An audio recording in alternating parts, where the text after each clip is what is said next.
మంచిది ఏమిటారు వాక్య ధ్యానంలోకి మనం వెళ్దాం. మొదటి తెస్సలోనిక 5వ అధ్యాయం. మొదటి తెస్సలోనిక 5వ అధ్యాయం 13 వారి వచనం. పనిని బట్టి చదవండి. వారిని ప్రేమతో మిక్కిలి ఘనముగా ఎంచవలెనని వేడుకొనుచున్నాము. మరియు ఒకరితోనొకడు సమాధానముగా ఉండుడి. ఒకరితో ఒకడు సమాధానముగా ఉండుడి. పక్కనోళ్ళతో ఒకవారి పలకరించండి. షేక్ హ్యాండ్ తీసుకోండి. పక్కనోళ్ళు షేక్ హ్యాండ్ తీసుకోండి. Praise lord. హల్లెలూయా. రైట్.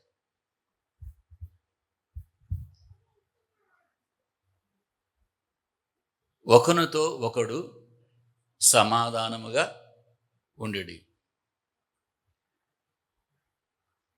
ఒకరితో ఒకరు సమాధానంగా జీవించటం.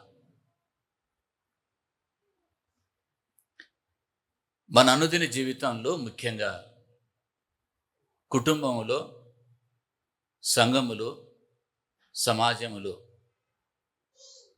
ఒకరి పట్ల ఒకరు సమాధానంగా జీవించటం. కుటుంబంలో ఉన్నటువంటి భార్య భర్తల మధ్య, పిల్లల మధ్య సఖ్యత, సమాధానం కావాలి. నేటి దినాల్లో మనం చూస్తే సంఘములోను, సమాజంలోను, కుటుంబంలోను ఈ సమాధానము కనపడటం లేదు.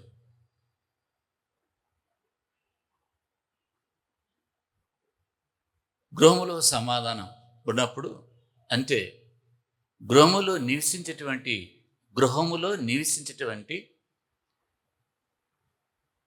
భార్య భర్తల మధ్య, బిడల మధ్య సమాధానం ఉండాలి ఒకరి పట్ల ఒకరికి.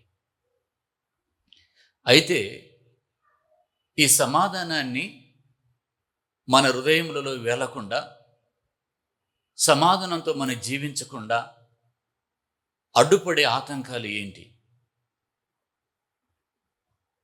కుటుంబంలో ఉండవలసినటువంటి అప్రశాంతత లేక,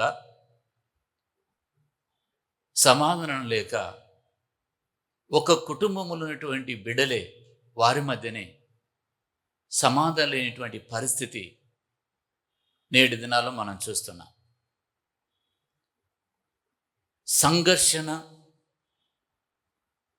సంఘర్షణ కంటే సామరస్యం ఎంచుకోవాలి.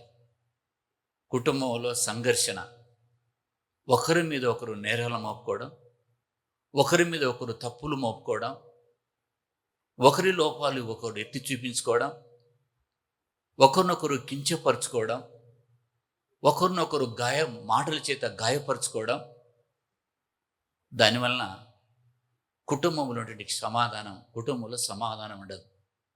సంఘర్షణ కంటే సామరస్యం, ఐక్యత చాలా ముఖ్యం. నీ కుటుంబంలో నీవు సంఘర్షణకు ఒక కర్తగా, గొడవ పెట్టడానికి కలహకారకుడుగా ఉంటున్నావా?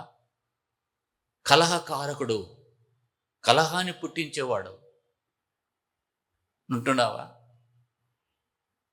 పురుషుడైనా, స్త్రీ అయినా, యజమానుడైనా, యజమానురాలైనా నీ వలన కుటుంబంలో సమాధానాన్ని మిగతా బిడ్డలందరూ కోల్పోతున్నారా? కలహము లేనిది నీకు నిద్ర పట్టడం లేదా? గొడవ లేనిది నీకు నిద్ర పట్టడం లేదా? మనసులను కదిలించింది నీకు నిద్ర పట్టడం లేదు కదా? నీ అంతటా నువ్వు పనులు చేసుకుంటూ చక్కగా వెళ్తే ఏమీ లేదు. ఏదో ఒక కారణంగా, ఏదో ఒక లోపం చూపి కుటుంబంలోని ఒకరినొకరు చాటీలు చెప్పుకోవడం. చాటీలు చెప్పేవారు కూడా ఉంటారు. ఒక విధంగా చెప్పితే కత్తెలు, కొండ కత్తెలు.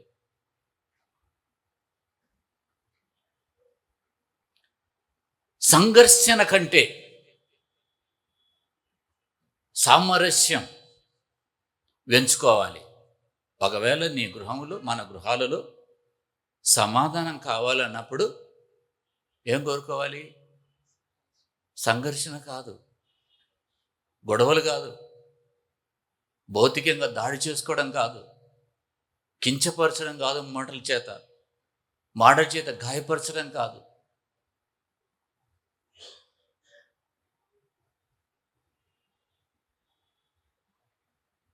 దేవుని బిడ్డలారా, ఈ సంఘర్షణ కుటుంబంలో వచ్చినప్పుడు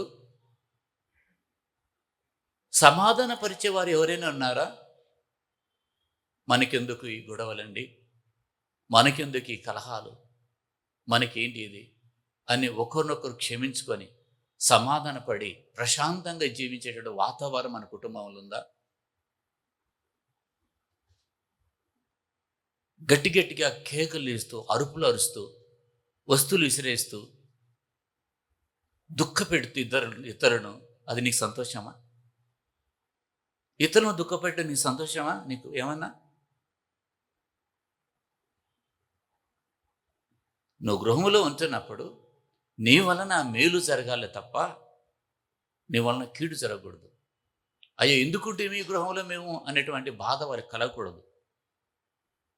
నీ యొక్క మనిషిని, సంఘజీవి మనం, సమాజంలో మనం ఉంటున్నాం. కుటుంబంతో ప్రారంభం కావాలి మన సమాధానంతో జీవించటం.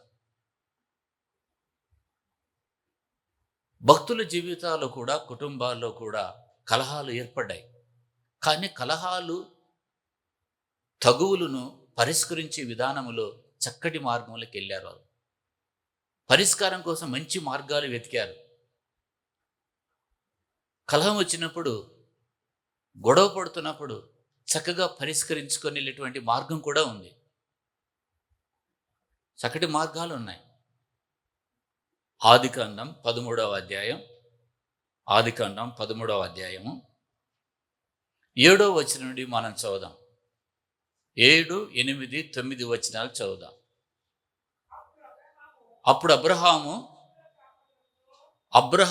పశుల కాపర్లకును లోతు పశుల కాపర్లకును కలహం పుట్టెను. ఆ కాలమందు కనానీయులు, పెరెచ్చీలు ఆ దేశంలో కాపురం ఉండిరి. కాబట్టి అబ్రాహాము, మన బంధువులము గనక నాకు, నీకు, నా పశువుల కాపర్లకు, నీ పశువుల కాపర్లకును కలహం ఉండకూడదు. ఈ దేశం అంతయు నీ ఎదుటనున్నది కదా, దయచేసి నన్ను విడిచి వేరుగా నుండుము. నీవు ఎడమ తట్టుకు వెళ్ళిన ఎడల నేను కుడి తట్టుకును, నీవు కుడి తట్టుకునకు వెళ్ళిన ఎడల నేను ఎడమ తట్టుకును వెళ్ళదునని లోతుతో చెప్పగా. ఇక్కడ మనం చూద్దాం. వాక్య భాగంలో ఒకసారి వాక్య భాగాన్ని గమనిద్దాం. కొంచెం మనం చదువుకున్న వాక్య భాగమే, అనేక పర్యాలు చదివాం. లోతు పశుల కాపర్లకు, అబ్రహాం పశుల కాపర్లకు ఏం జరిగింది? కలహం, అంటే గొడవ పడ్డారు. ఆ పొలంలో పశువులు కాసుకుంటున్నప్పుడు వారికి, అబ్రహాం పశుల కాపర్లకు, లోతు పశుల కాపర్లకు గొడవ జరిగింది. కలహం వారి మధ్య జరిగింది. ఆ కలహము ఆ పశుల కాపర్ల వరకు ఆగిపోలే. ఆ కలహం ఇంటికి వచ్చింది. మా మీదకి వారు ముందు వచ్చారు, లేదు మేము వారే మా మీదకి వచ్చారు, వారే మాతో గొడవ పడ్డారని మొత్తం పైన ఆ కలహాన్ని ఇంటికి తీసుకొచ్చారు. అబ్రహాము చాలా జ్ఞానంతో లోతుతో వ్యవహరించిన విధానం చూస్తున్న ఆ కలహం. పశుల కాపర్లు కలహం ఆడారు, కానీ అబ్రహాము లోతుతో కలహం ఆడలే. నా పశుల కాపర్ల మీదకి నీ పశుల కాపర్లు వస్తావా? పశుల కాపర్లు వస్తారా? నా దైవలను నాతో పడి బయటకు వచ్చావు, నా దైవలను నువ్వు బతుకుతున్నావు అని అన్నాడా? అనలేదు. లోతు ఎంట వచ్చాడు, తన సహోదరుడి అన్న కుమారుడు వచ్చాడు, ఎంట వచ్చాడు. నేను కూడా వస్తానంటే అట్లా దయతో అబ్రహాంతో వచ్చాడు.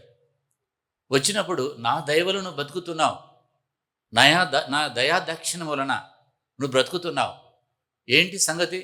నీ పశుల కాపర్లు నా పశుల కాపర్లతో కలహమాడతారా? గొడవకు వస్తారా? కయ్యానికి వస్తారా అని లోతును ప్రశ్నించలే అబ్రహాము. తెలివితో వ్యవహరించాడు.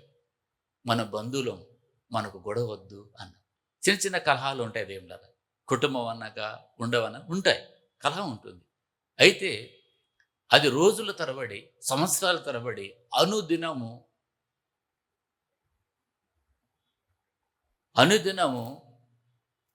మండుతూ ఉండకూడదు. మండుతూ ఉండకూడదు. నిప్పుకి ఏం కావాలా? నిప్పుకి ఏం కావాలి? కర్రలు కావాలి. కర్రలున్నాయి, నిప్పు ఉంది. ఇంకెంతైనా మండుతుంటుంది నిప్పు. కర్రలు లేకపోతే ఆ నిప్పు అంటుకుంటుంది గృహాలలో. మన బంధువులము గనక ఈ కలహం వద్ద అన్నాడు. ఇంకే విషయం అన్నాడు?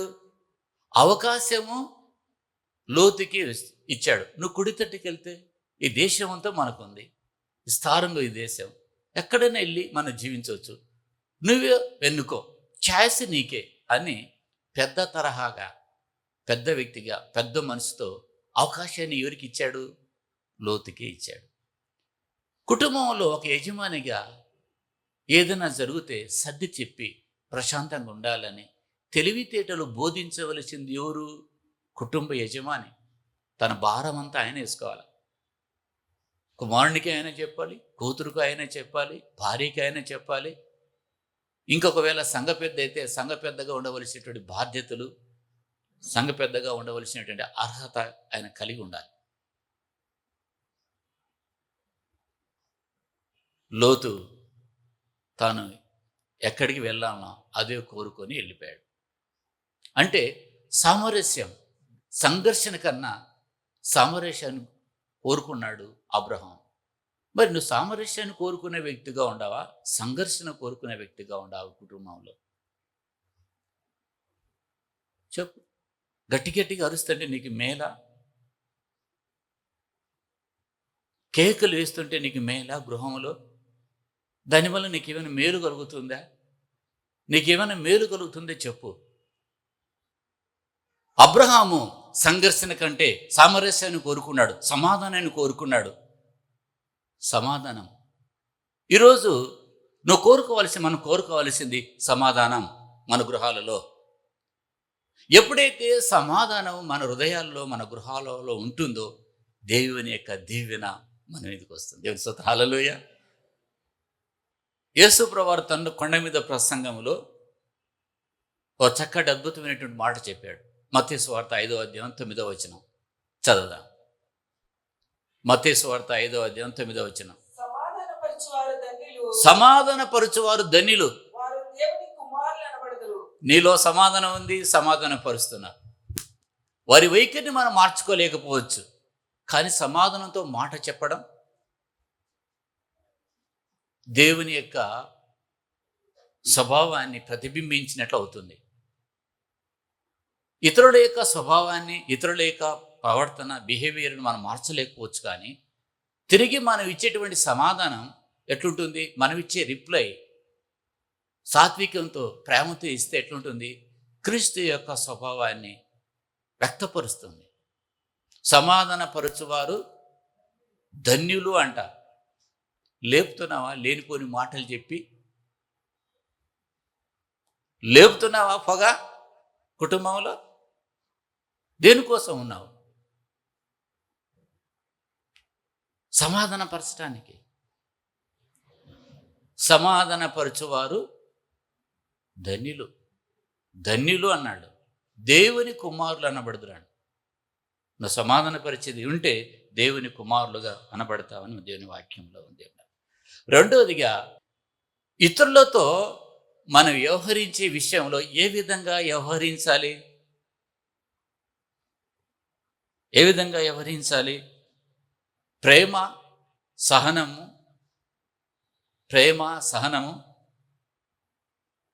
గౌరవము. ప్రేమ, సహనము, గౌరవము. ఈ మూడు ఉన్నాయి దేవుడా. ఇది మనం కలిగి ముందుకు వెళ్తే కుటుంబంలో సమాధానాన్ని మనం కలిగి ఉండొచ్చు. లవ్.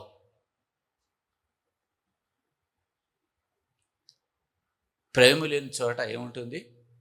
పగ ఉంటుంది. పగ ఎక్కడంటే హృదయంలో దాచుకోవడం. హేట్రేడ్. ఏముంటుంది ఏమిటరా? హేట్రేడ్. సో ఎప్పుడైతే ప్రేమతో సహనంతో మనం వ్యవహరించాలి, అలా వ్యవహరించినప్పుడు ఏమవుతుంది? సమాధానం ఉంటుంది, పీస్ ఉంటుంది ఇంట్లో. ఒకరి పట్ల ఒకరికి ప్రేమ, ఒకరి పట్ల ఒకరు క్షమించే గుణం, ఒకరి తప్పులు ఒకరు ఎత్తి చూపించుకోకుండా ఒకరి పట్ల ఒకరి ప్రేమ, సహనం, మాటల చేత ఒకరినొకరు కించపరుచుకోకుండా. కొలస్సి 3వ అధ్యాయము 13 నుండి 15 వచనాలు. ఎవడైనను తనకు హాని చేసినని ఒకడు అనుకుని ఎడలా ఒకరినొకడు సహించుకుని ఒకరినొకడు సహించుచు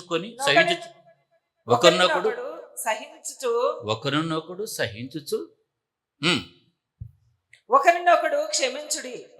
ప్రభు మిమ్మల్ని క్షమించలాగున మీరును క్షమించుడి. చాలు.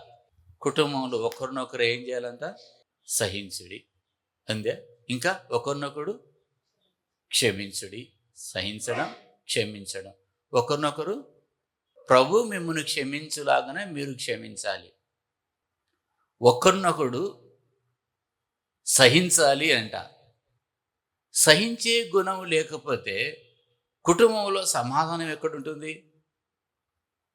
వారు సహిస్తున్నారు కదా అని, ఇంకా సహనంతో ఉన్నారు కదా అని ఎవరైతే అసమాధానానికి కారణంగా ఉండారో అది గుర్తుపట్టకపోతే ఎట్లా?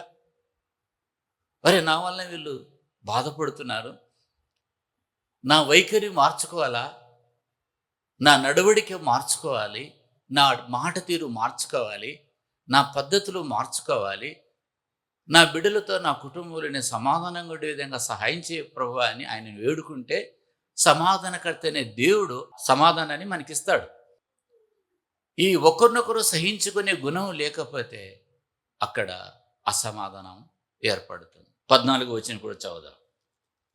వీటన్నిటిపైన పరిపూర్ణతకు అనుబంధమైన ప్రేమను ధరించుకొనుడి. ఆభరణాలు ధరించుకోవడానికి ఎంతైతే ఆసక్తి కలిగి ఉన్నామో, వయసు లేకుండా, వయసుతో ప్రమేయం లేకుండా, వీటన్నిటిపైన ఇంకొకటి ఉంది, పరిపూర్ణతకు అనుబంధమైనటువంటి ప్రేమను. ఆ ప్రేమను ధరించాలి అంటున్నాడు. ధరించాలంటే ప్రేమను ఆ అద్దం ఎదుట నిలబడి ఆ నెక్లెస్ని చూసి, చాలా అందమైన నెక్లెస్ని ఎలా ధరించుకుంటామో, ఇష్టమైనటువంటి ఆ వస్త్రాలు, వీటన్నిటిపైన పరిపూర్ణతకు అనుబంధమైన ప్రేమను ధరించుకొనుడి. క్రీస్తు అనుగ్రహించు సమాధానము మీ హృదయములలో వేలుచుండనీయుడి. మన హృదయంలో ఏం వేలాలి? రగిలిపోయే కోపం కాదు, మస్తరము కాదు. రగిలిపోతారు కొంతమంది, రగిలిపోతుంటారు ఇట్లా. ఏమంత రగిలిపోవాలా? బుస కొడతారు, ఎంత రగిలిపోవాల్సిందే ఉంది. ఏం చేస్తాను చూడు, ఏం చేస్తా, ఏదో నీ ముఖంలో కోపం కనపడుతుంది అంటారు కొంతమంది. క్రీస్తు అనుగ్రహించేటువంటి సమాధానం మన హృదయంలో ఉండాలి. అది ఎలా సాధ్యమవుతుందా చెప్తాను, వినండి. నువ్వు క్రీస్తుతో సహవాసం చేస్తే, ప్రార్థన చేస్తే, నీ ప్రాచీన స్వభావంలో నుండి నువ్వు నూతన పరచబడుతున్నప్పుడు, నూతన స్వభావం మీకు అనుగ్రహించబడినప్పుడు అది సాధ్యమవుతుంది. యేసు ప్రభు వలనే సాధ్యమవుతుంది నువ్వు ప్రార్థనలో గడిపితే. క్రీస్తు స్వభావమే ఆత్మ ఫలము. క్రీస్తు స్వభావం నీలోకి వస్తే సహనం వస్తుంది, ప్రేమ వస్తుంది, సహించుకునే గుణం వస్తుంది, క్షమించే గుణం వస్తుంది, క్రైస్ట్ లైక్ లైఫ్ నీలో వస్తుంది. ఇతరులు నువ్వుతో వాళ్ళు ట్రీట్ చేసేటప్పుడు ఎట్లా ట్రీట్ చేస్తావు? With love, perseverance, respect. ఇతరులు ఎలా ట్రీట్ చేస్తావు అలా ట్రీట్ చేయి. మన గృహాల్లో సమాధానము ఉండాలంటే అనవసరమైన వాదనలు, ఆర్గ్యుమెంట్స్, మరి ముఖ్యంగా స్త్రీలకి ఏంటంటే వస్తువులు కదిలిచ్చే వాళ్ళు కోపడతారు. మన వస్తువులు కదలికుండా ఇక్కడ వాళ్ళు కదిలిచ్చారు, అక్కడే పెడదాం మనం. బ్రదర్స్, దయచేసి మీరు కనుక్కోండి. వాళ్ళు మనకెందుకు వచ్చింది ఆ బాధ? ఆ? అవి కొంచెం మూతి ఇటు తిప్పినా ఎందుకట్ట మూతి తిప్పినది అని అడుగుతారు వాళ్ళు. ఆ వస్తువు వాళ్ళ మూతి తిరిగినా ఎందుకు ఆ మూతి అటు తిరిగింది? ఆ? ఆ మూత సరి ఏకపోయినా మూత సరిగా లేదంటారు. అవును, అది కూడా ఏంటంటే అవును వేయలేదు, వేస్తాను వేయాలా. కనుక వాళ్ళు మనల్ని ఏం చేస్తారంటే, ఇక్కడ మనల్ని ఏం చేస్తారంటే కొంచెం వారు ఒక కుటుంబంలో ఒక డిసిప్లిన్ ఫాలో అవుతుంటారు శుభ్రతలో. మనం చేసేట అశుభ్రతకు వాళ్ళు కోప్పడతారు. అయితే మనం ఏం చేయాలి? మనలో కరెక్షన్ రావాలి. మనం జెంట్లీగా రిప్లై ఇస్తే పర్వాలే. లేదు కొంచెం వాయిస్ రైజ్ చేసి కోప్పడితే దానికే దాని నుండి చిన్నగా కలహ ఆరంభం నీటి గట్టున పుట్టు ఊట లాంటిది.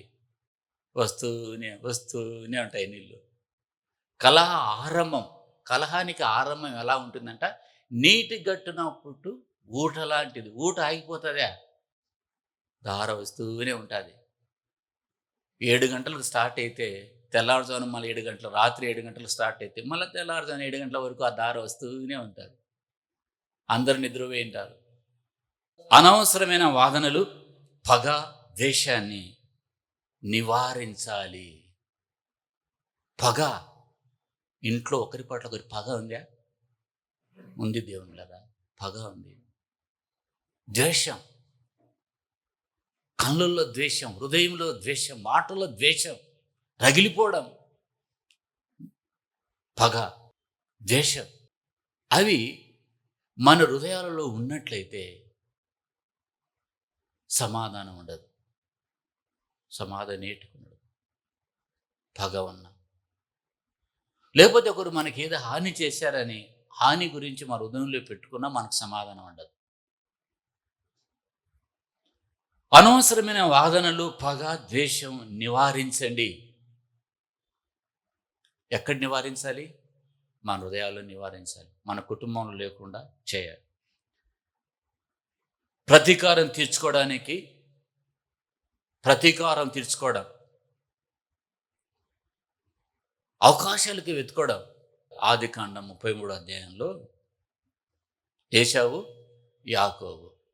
యాకోబు ఆశీర్వాదం దొంగిలించి ఇంటి నుండి పారిపోతాడు. ఎందుకు పారిపోతాడంటే, ఈ ఆశీర్వాదం దొంగిలించాడు గనక అన్న తమ్ముని మీద పగబడతాడు. కనపడితే చంపేయాలని పగ.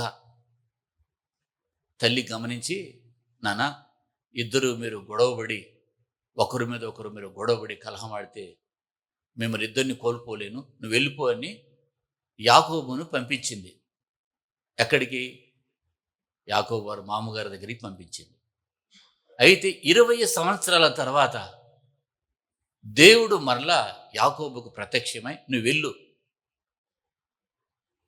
నీ సొంత దేశానికి వెళ్ళు అని దేవుడు సెలవిచ్చినప్పుడు, ఆజ్ఞాపించినప్పుడు యాకోబు రిటర్న్ వస్తున్నప్పుడు 20 సంవత్సరాల తర్వాత ఏశావులో ఉన్నటువంటి చంపాలని ప్రణాళిక మారిందా? ముందేమనుకున్నాడు? చంపాలనుకున్నాడు. ఎందుకు? ఆశీర్వాదం దొంగిలించాడు గనక పగతో రగిలిపోయాడు. నా తమ్ముడు కనపడితే చంపేస్తా అన్నట్టున్నాడు. చంపేస్తా ఇంకా అని అంత కోపంతో ఉన్నాడు. 20 సంవత్సరాల తర్వాత తిరిగి స్వదేశానికి వచ్చినప్పుడు తన అన్న ఏశావు కంటపడినప్పుడు ఏశావు తమ్ముని మీద మెడ మీద పడి ముద్దు పెట్టుకున్నాడు. చంపాలనే ప్రణాళిక మార్చబడింది. కారణమేం తెలుసా? ప్రతీకారానికి బదులు, పగకు బదులు ప్రేమ చూపించాడు, ముద్దు పెట్టుకున్నాడు. ఆదికాండం 33 అధ్యాయం 4వ వచనం. ఏశావు అతన్ని ఎదుర్కొని పరిగెత్తి అతన్ని కౌగలించుకొని అతని మెడ మీద పడి ముద్దు పెట్టుకొనెను. వారిద్దరూ కన్నీరు విడిచిరి. మెడ మీద పడి ముద్దు పెట్టుకున్నా. తమ్ముడా, ఎన్ని రోజుల తర్వాత వచ్చావు తమ్ముడా?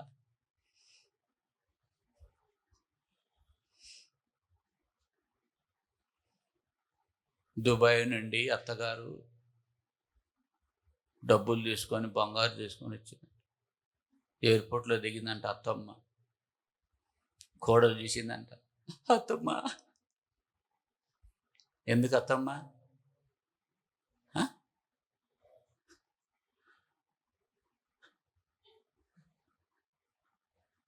బంగారు డబ్బు దుబాయ్ నుండి దిగిందంట, కోడలు వెళ్ళిందంట. ఇంకెందుకు అత్తమ్మ సంపాదించుకొని బంగారు డబ్బు తీసుకొని వస్తుంది, డాలర్ తీసుకొని. కోడలు ఏం చేసింది తెలుసా? అత్తమ్మ మీద ప్రేమ పొంగి పొర్లుతుంది. ఎందుకు పొలుతుంది? అత్తమ్మ మీద కాదు, బంగారు మీద, డబ్బు మీద పొంగి పొలుతుంది. అత్తమ్మ చాలా సన్నగా అయిపోయావు.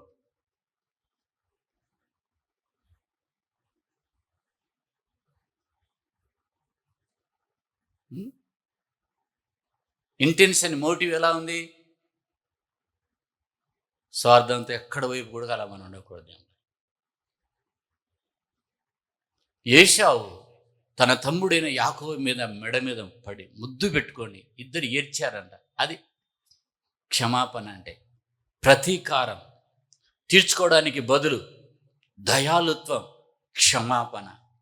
ఈ బహుమానాలను నీకే అంటే, వద్దు తమ్ముడా, నాకు కావలసినంత నాకు ఉంది అన్నాడు. ఆ బహుమానాలు పుచ్చుకోలే తమ్ముడి నుండి. ఇన్ని సంవత్సరాల తర్వాత నీ కోసం నేను చూస్తున్నాను, వేచి చూస్తున్నా, సరైన టైంలో నాకు దొరికావు బిడ్డా అన్నాడా? అల్లే. కానీ అదే స్థానంలో, ఏషవ స్థానంలో నువ్వు ఉంటే ఏం చేస్తావు?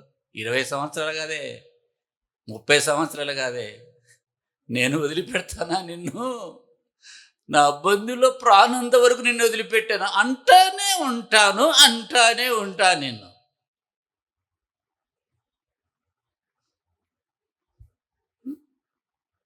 గుర్తుకొచ్చినప్పుడు అంతా దానికి ప్రాణం పోయిందే, ప్రాణం ఉందా అనడానికి, ఆ మర్చిపోకుండా దానికి ఇంకా మనం బాగా ఇంకా ఆ సంవత్సరం, ఆ రోజు, ఆ దినం ఇట్లన్నా, ఆ సంవత్సరం ఇట్లన్నా, ఆ రోజు ఇట్లన్నా, ఈ రోజు ఇట్లన్నా. వాక్యం చెప్పమంటే ఒకటి గుర్తుకు రాదు, కానీ ఇవి మాత్రం బాగా గుర్తుంటాయి. సైతాను మనసు, చెడ్డ హృదయం, కీడు చేసే హృదయం,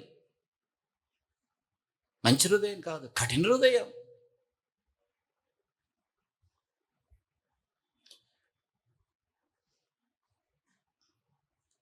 సమస్య తలెత్తినప్పుడు, నాలుగోది, సమస్య తలెత్తినప్పుడు సయోధ్య కోసం చురుకుగా పనిచేయడం. ఇంట్లో సమస్య తలెత్తింది. ఆ సమస్య తలెత్తినప్పుడు సయోధ్య సైక్యత కోసం యాక్టివ్గా పనిచేయాలి. దేవుడు, ఇశ్రాయేల్ ప్రజలు పాపం చేసినప్పుడు దేవుడు వారిని ఏం చేశాడంటే నశింపచేస్తానన్నాడు. మోషే దేవుని ప్రజలకు, దేవునికి మధ్య నిలిచి వాడిని శిక్షించొద్దు అని ప్రజల పక్షాన నిలిచాడు ఆయన, వారిని తిరిగి పునరుద్ధరించడానికి. నిర్గమకాండం 32 వచనం చదవండి. అంటే దేవునికి ప్రజలకు మధ్య నిలిచాడు. నీవు వారి పాపమును ఒకవేళ పరిహరించితివా, లేని ఎడల నీవు రాసిన నీ గ్రంథములో నుండి నా పేరు తుడిచివేయమని బతిమాలుకొనుచున్నానెనను. ఈయన తన గ్రంథముల నుండి, దేవుని గ్రంథముల నుండి తన పేరు తుడిచివేయమంటున్నాడు. ఎందుకు? ఈ ప్రజల పాపమును పరిహరింపుము, లేని ఎడల నీ గ్రంథములుండి నా పేరును తుడిచివేయమంటున్నాడు. అంటే తన ప్రజల యొక్క, దేవుని ప్రజల యొక్క పాపాన్ని తుడిచివేయి, లేకపోతే నా పేరు తుడిచివేయమంటున్నాడు. తన పేరును తుడిచివేయమంటున్నాడు. ప్రజల పక్షాన నిలిచినాడు, మధ్యవర్తిగా నిలిచినాడు, వారిని క్షమించమని వేడుకుంటున్నాడు, విజ్ఞాపం చేస్తున్నాడు మోషే. అంటే అర్థం ఏమిటంటారా? దేవునికి, ప్రజలకు దేవునికి మధ్య సయోధ్య, సమాధాన పరుస్తున్నాడు. యోసేపు అన్నలు యోసేపు దగ్గరికి వచ్చినప్పుడు, యోసేపు అన్నలు యోసేపును బాధ పెట్టారు. బాధ పెట్టిన వారు తిరిగి ఈయన ఏం చేయాలి? బాధ పెట్టాలి కదా. బాధ పెట్టడానికి ఏం చేశాడు ఆయన? బాధ పెట్టడానికి బదులు ఏం చేశాడు? క్షమించాడు. క్షమించాడు.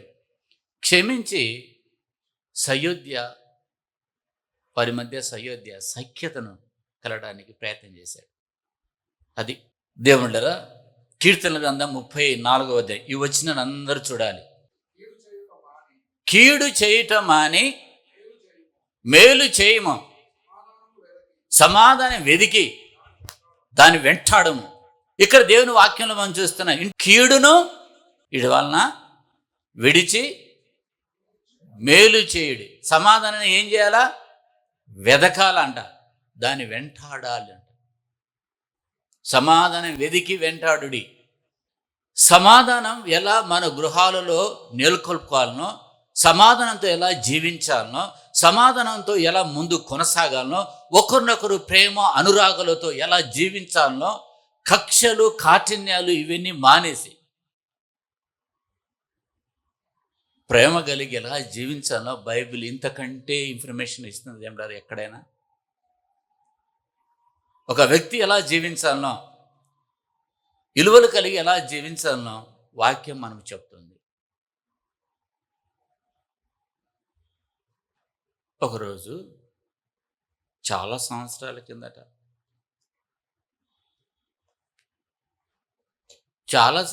కిందట వింటున్నారు కదా, కారులో కూర్చొని ప్రయాణం చేసి ఒకసారి సువార్త ప్రకటించి వస్తున్నా. నేను మిడిల్లో కూర్చున్న సీట్లో, బ్యాక్ సీట్లో, ఇటువైపు ఒక బ్రదర్ కూర్చున్నాడు, ఇటువైపు ఒక బ్రదర్ కూర్చున్నాడు. వింటున్నారు కదా. ఇటువైపు బ్రదర్ స్టార్ట్ చేశాడు, బ్రదర్ ఇంటికి పోతే నాకు ఉంటుందని.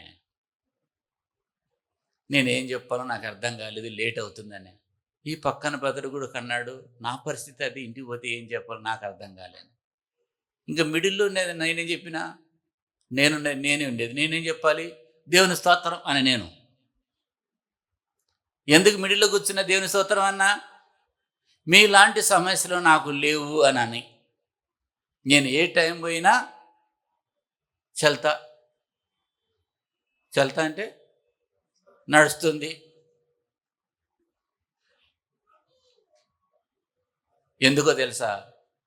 పాస్టర్మ గారు నన్ను అర్థం చేసుకొని సేవకి వెళ్ళాడని చూసి, అయ్యా పరిచర్య బాగా జరిగిందా, భోజనం చేసుకొని వచ్చావా, ప్రయాణం బాగా జరిగిందా, దేవుని కార్యం జరిగిందా అని అడుగుతారు పోయి రాగానే. వీళ్ళు ఏమడుగుతారు? ఇంక వెళ్ళిన తర్వాత అయిపోయింది నా పని వాళ్ళు అంటున్నారు.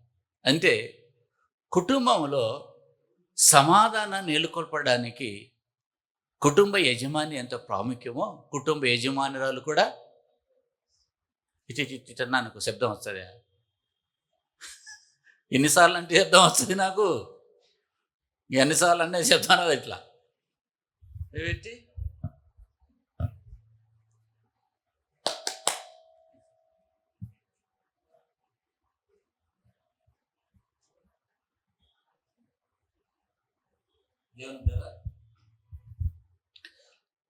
ప్రభు వలన మన గృహము యోగ్యమైనదైతే దైవజనులు వచ్చి వారు ప్రార్థన చేసి సమాధానం ప్రకటిస్తే ఆ సమాధానము మన గృహం మీద నిలుస్తుంది. దేవుడు వాక్యం దీవించిన గాక. ఆమేన్. ప్రార్థన చేసుకుందాం. పరిశుద్ధుడా, ప్రేమగలటువంటి మా తండ్రి, దయగల ప్రభువా, మీకు వందనాలు స్తోత్రాలు చెల్లిస్తున్నాము నాయన. మా గృహాలలో సమాధానం, నెమ్మది, శాంతి, ప్రభువా, ప్రేమ, అనురాగం మా గృహాలలో ఉంచు తండ్రి. సహాయము దయచేయని ప్రార్థిస్తున్నాం తండ్రి. ఏ గృహములోనైనా అసమాధానం, కలహము ఉందో తండ్రి, ఆ గృహాల నుండి కలహమును దూరపరచు. సమాధానంతో ఒకరొకరు సమాధానంతో జీవించే కృప, ఒకరిని పట్ల ఒకరి ప్రేమ, అనురాగం, సహనము, దయాళుత్వం, క్షమించే గుణం కలిసి సఖ్యతతో జీవించే కృప కుటుంబాలకు మీరు అనుగ్రహించమని వందనాలు చెల్లిస్తూ యేసు ప్రశస్తమైన నామంలో ప్రార్థించి వేడుకొంచున్నాము తండ్రి. ఆమేన్.